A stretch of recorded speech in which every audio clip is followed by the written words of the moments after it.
Yes, good evening, everyone. Happy Christmas. Now, we've heard about the Christmas spirit, I'm sure. No, I don't mean the odd cheeky glass of something boozy on Christmas morning, or don't I? Anyway, I'm talking about charitable donations. That's right. The gift of giving during the festive period may give you that warm, fuzzy feeling. But what do people actually working in the sector think of these one-off donations? Do they really help those in need? I'm joined now by the fabulous Nick Buckley, who I've actually seen more than my own family recently. So, Nick, well done you. Thank you very much for popping up again on this show. He's a charity worker, a former Manchester mayoral candidate as well, amongst many other things as well. Right, so, of course, you know a lot about charity work, don't you, from working in that sector. Why is things like homelessness and getting people off sleeping on the streets and things like that a cause very, very close to your heart? Yeah, I mean, at Christmas, we are thinking about other people than ourselves. So, of course, we want to help. And, of course, those feelings increase over December, and especially when the weather's cold. People need to ask themselves, what are you doing and why are you doing it? So if you think a sandwich or half a bottle of whiskey is going to solve someone's problem who's living in a cardboard box in a street in a city centre somewhere, then that's not going to work. No, but that's a tricky situation, isn't it? I know we spoke about this a couple of days ago, actually, but I just wanted to get your take on this again, really. It's a tricky situation because you walk past someone, don't you? Look, we've all been there, haven't we? Where, in fact, I had it last night, actually. I was outside the hotel where I'm currently living, and someone came up to me and was like, oh, look, come on, have you got a couple of quid? And I did have a couple of quid. And then you kind of think, well, am I doing the right thing here? Am I actually buying them booze? Am I actually buying them drugs? And that's a horrible thing to say, but am I? What should I do, mate?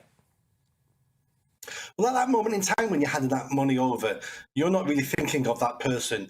You're just buying some peace for yourself. That's all you're doing. It's basically blood money. That's what you're handing over to make yourself feel better. What people need to do, and don't get me wrong, people need to help and people need to care. But what people need to be doing is something all year round. You need to be supporting proper charities. Charities that are going out on the front line, who are helping kids not get involved in crime, like my charity, or a charity that's working on the streets, getting homeless people into accommodation. But that's just not a Christmas activity. That happens every day of the year. And if you're going to make a donation to a charity only at Christmas, that's fantastic. And as someone who runs a charity, thank you, and we'll take your money. But that doesn't solve the problem only at Christmas. So we need a holistic approach to lots of our social problems, and we haven't got it. And that's the big shame, because people want a silver bullet to solve a complicated problem. There is no silver bullet, and nobody, especially our politicians, nobody wants to put in the hard work anymore to solve some of these social problems. I think people realise just how close they are to being homeless. I heard once that it was apparently something like 2 paychecks away, pretty much. Obviously, depends what you're earning, doesn't it? But it's about 2 paychecks away, pretty much, from being homeless. You're only a couple of missed rent payments, aren't you? Maybe you haven't got any family. Maybe you haven't got any friends. Boom, you could be homeless. You could be homeless, but that's not the same as living on the streets. Hardly anybody will ever end up on the streets because we have safety nets in this country. So as long as you're mentally competent and you don't have a drug problem, if you lose your job, you get evicted, then you've got enough sense to approach the council, you approach other agencies, they can put you in a B&B. So just because you become homeless doesn't mean you hit the streets. Rough sleeping is completely different. Rough sleeping has got nothing to do with accommodation. It's to do with mental health crisis compounded by drug addiction. And we let those people fail, and we allow them to fail in life.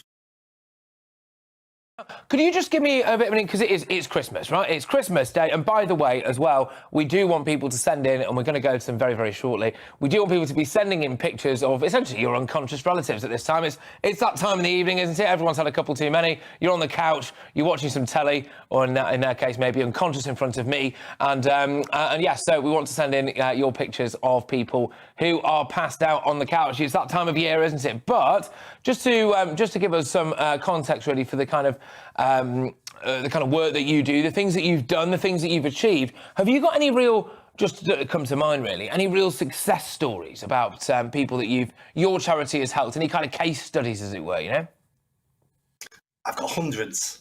So if you want to talk about child rape, well, my charity over the last decade has saved about 15 to 20, mostly girls, but some boys, who were being systematically raped or abused. You know, we've had perpetrators of that crime arrested and prosecuted through our help and us discovering it. If you want to talk about homelessness, my charity's got over 100 people off the streets and half of them into employment, because getting someone off the streets is only the first step. We need to give them a new life, a new purpose, some personal responsibility, dreams, aspirations, and you get that through employment, working, earning your own money. And we have stories like that, probably almost on a weekly, monthly basis. So change can happen, but to create change, it takes people working face to face with those individuals who are in need. Yeah, absolutely. Well, look, you know, I've got my esteemed panel here, and I think it would be a shame. It would be a shame to waste them, Nick. So if it's all right with you, I'm going to open the floor over to them now. Andre, I could see you wanted to get involved, did you? And then we'll move it around. I did, actually. This is one thing that I used to work for. I don't know what camera I'm on, but anyway, I used to work for Westminster. Yeah, that one. You're on that one. Whichever. They said camera 4, but camera 4's over there. Just ask the question and get on with it. Anyway, right.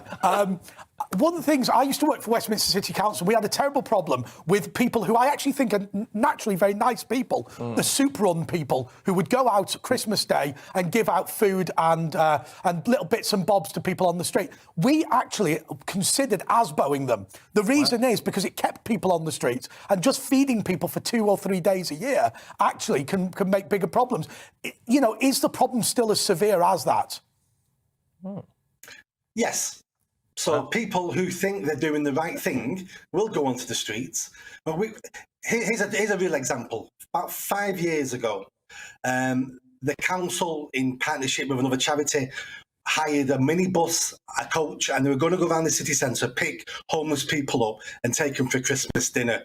And while we were acting that dinner, there'd be social workers, there'd be drug workers there who could start chatting to them and seeing which ones we could help, who wanted help.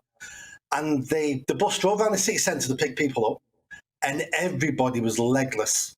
And it was like Christmas Day morning. It was like, why is everyone legless? And then someone told us a group of men, all middle class, had been driving around the city centre handing out bottles of brandy or whiskey to all the homeless people, thinking they were helping them. And they weren't. All that whiskey did that day was stop them getting help. OK, all right, Lembit, I can see you want to get involved. A couple of questions. How can 11,000 people be living rough in London, living in the streets in London, the 6th biggest economy in the world? How can that be happening? And the second thing is, how can over 200,000 people be facing homelessness, once again, in one of the wealthiest nations on the planet? Yeah, well, if we're looking at rough sleeping, I don't know the figures. So if you say it's 11,000 in London, then let's go with that. And the reason why we have that is for several reasons. The first reason is the cuts in mental health care. All those sort of services got cut 10 years ago when austerity kicked in. But then since then, the culture in our country's changed. And what we like now is a bloody good victim. And rough sleepers are great victims. And they make me feel good when I give them a couple of quid or give them a half-eaten sandwich. So some of these people, if they could analyse what they were doing, don't want these people off the streets. It gives them purpose and it gives them a nice feeling. That's one of the reasons why we can't get people off the streets. The government hasn't fixed this, because the government wouldn't be. I think there's complex issues, though. Yeah, go on. I think there's complex issues here, because I've met homeless people as a counsellor, and some of them fall through the net because they're not, you know, classified in the definition of being a homeless person. For example, if your relationship with your wife breaks down and you leave the house and declare yourself homeless to the council won't help you, because they'll say you've got a home, so you can go back to that home. So you've made yourself intentionally homeless. And I've met lots of homeless people like this. So I think the definition of homelessness by the government's legislation needs to change, because people's personal circumstances should be taken into consideration. That's an interesting point, actually. Nick, what are your thoughts on that? Yeah, see, we've got off topic a little bit now. So now we're talking about homelessness. We're not talking about rough sleeping. Yeah. So homelessness covers many things. So you're right, domestic violence, you leave your partner, or council will say you're intentionally homeless, you made yourself homeless, or you're living on your dad's settee, you're sofa surfing, you're technically homeless. But when we're talking about people living on the streets, the reason why we have those fellow citizens living and dying on the streets, for the council perspective, is usually pure incompetence. And I've worked for the council for 10 years before I set a charity up. All right. Well, look, I do want to move away slightly from the homelessness thing now, because you've got a kind of unique perspective, really, or unique experience, I suppose, on cancel culture, haven't you, Nick? So, just quickly, just run our viewers through what happened to you, and then we can obviously open it up to the floor, as it were. I'm sure people want to pick your brain. So, what happened to you?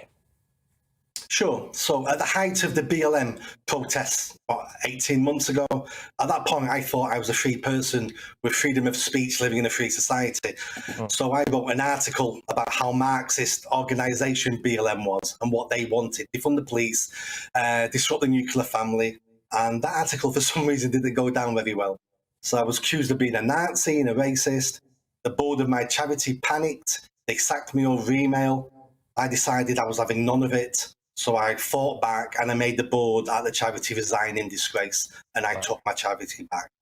Wow. Well, there's a lot going on there. I mean, have you ever faced cancel culture? Yeah, I have. Every week. Every week, yeah. And we keep having him back. That's why I come here. Because the one place that doesn't happen is strangely here. There you go. There you go. There's a plug for GB.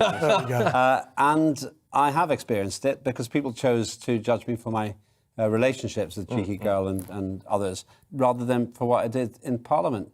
And the other thing I've experienced is, particularly with some major networks, just because I don't believe that human beings are destroying the planet, I'm not allowed to be, well, essentially, they don't say this, but they don't let me be on their shows.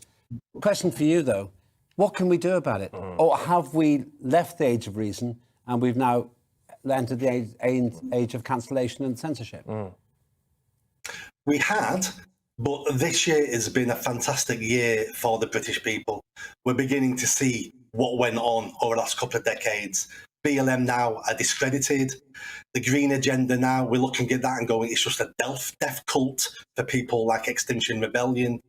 And there's been huge things this year. So, we've looked at that. Stonewall, the LGBTQ charity, is falling apart as we speak. They're being dropped all the time. And then Harry Miller, an amazing man, is taking the police to the High Court of Appeal, and he's now made it illegal for police to record hate crime, non-crime hate incidents. Yeah. Which is something which is Orwellian, isn't it? Just the name of it is quite Orwellian, really, isn't it? But the British people have seen what's going on now and are fighting back. It's going to take time. This is an oil tanker to turn around, but it's happening. I'm very positive. Good stuff. How do you feel about cancel culture? Have you ever experienced anything like that yourself at all, or anything? Yes, I have actually. Oh, go on. I don't want to. Sorry, I don't want to get into it. I wasn't aware. If I'm about to drag something terrible up now, I'm very, very sorry. I don't want to get into it. Okay, sorry. But I do think that it is dangerous. I think we should be open to debate and different ideas. But I think that in that debate and different ideas, we should be respectful. Especially with the Black Lives Matter thing, there are people who have lost their lives, for example, in the United States because of racism, because they've been shot by just being stopped at a traffic light, for example, in a car. These things are unacceptable and they should be called out. But debate on, articles such as that, I think we should be open to having conversations. Yes. Andre? Yourself? You just used a word that I think could have got you cancelled on a different channel. Yeah, let's not say it again. That sums it up where we are. It's a colloquial phrase. Look, my own view on this is, and certainly this is the way I live my life, you can be so offensive on such a regular basis that people give up cancelling you. And I think that's something... The Boris Johnson approach. But do you know something? There's a question I've actually got for Lembit. Simply because... Here we go, for Oprah. But actually, I genuinely think that we are knocking out so many identikit politicians. And whatever you think about Lembit Opik, whether you agreed with him or disagreed with him, there was something interesting there in the way that probably most politicians in the 19th century would have had something interesting. He's got it all going on. But I just wonder whether the blurrism, the Clintonisation, the spin doctors have removed any interest value from politics. I don't think it was Blair. I don't think it was Clinton. I just think it's woke culture now. We're in a climate emergency. This kind of thing, when we begin to have what I think is an oppressive agenda, Andre, that's when it goes wrong. And sometimes you can be loved for being different, but then you get destroyed for it. Absolutely. That's not new. But what I'm interested in, what your guest has said it seems to be going terribly wrong now. Right, I've got to do a cheeky plug. As fascinating as genuinely as it is. A cheeky little plug, absolutely. Here we go. You've written a book. It's Lessons in Courage, haven't you? I think it's quickly flushed up. There we go. How I fought back against cancel culture and won. There you go. Just a very quick summary, really, if that's all right, Nick, of what the book's about. Sure. It starts off about what happened to me, but the book really is about personal responsibility, about how if we take personal responsibility on our shoulders and we look at our past experiences, that helps us keep away from cowardice. And that's what we're suffering in our country at the moment. It's an epidemic of cowardice where we don't want to fight back. We'll leave it to someone else to fight back. And we're just scared to speak, and we're scared to say the things we know are right in case we're cancelled, in case someone calls us a racist or a Nazi or a homophobe. And the book is all about different lessons in there about how you can be slightly braver. Well done, Nick. Fantastic. And thank you for giving us your time on Christmas Day as well. I think we'll give you a bit more on the way out. Fantastic. Happy Christmas to you and yours.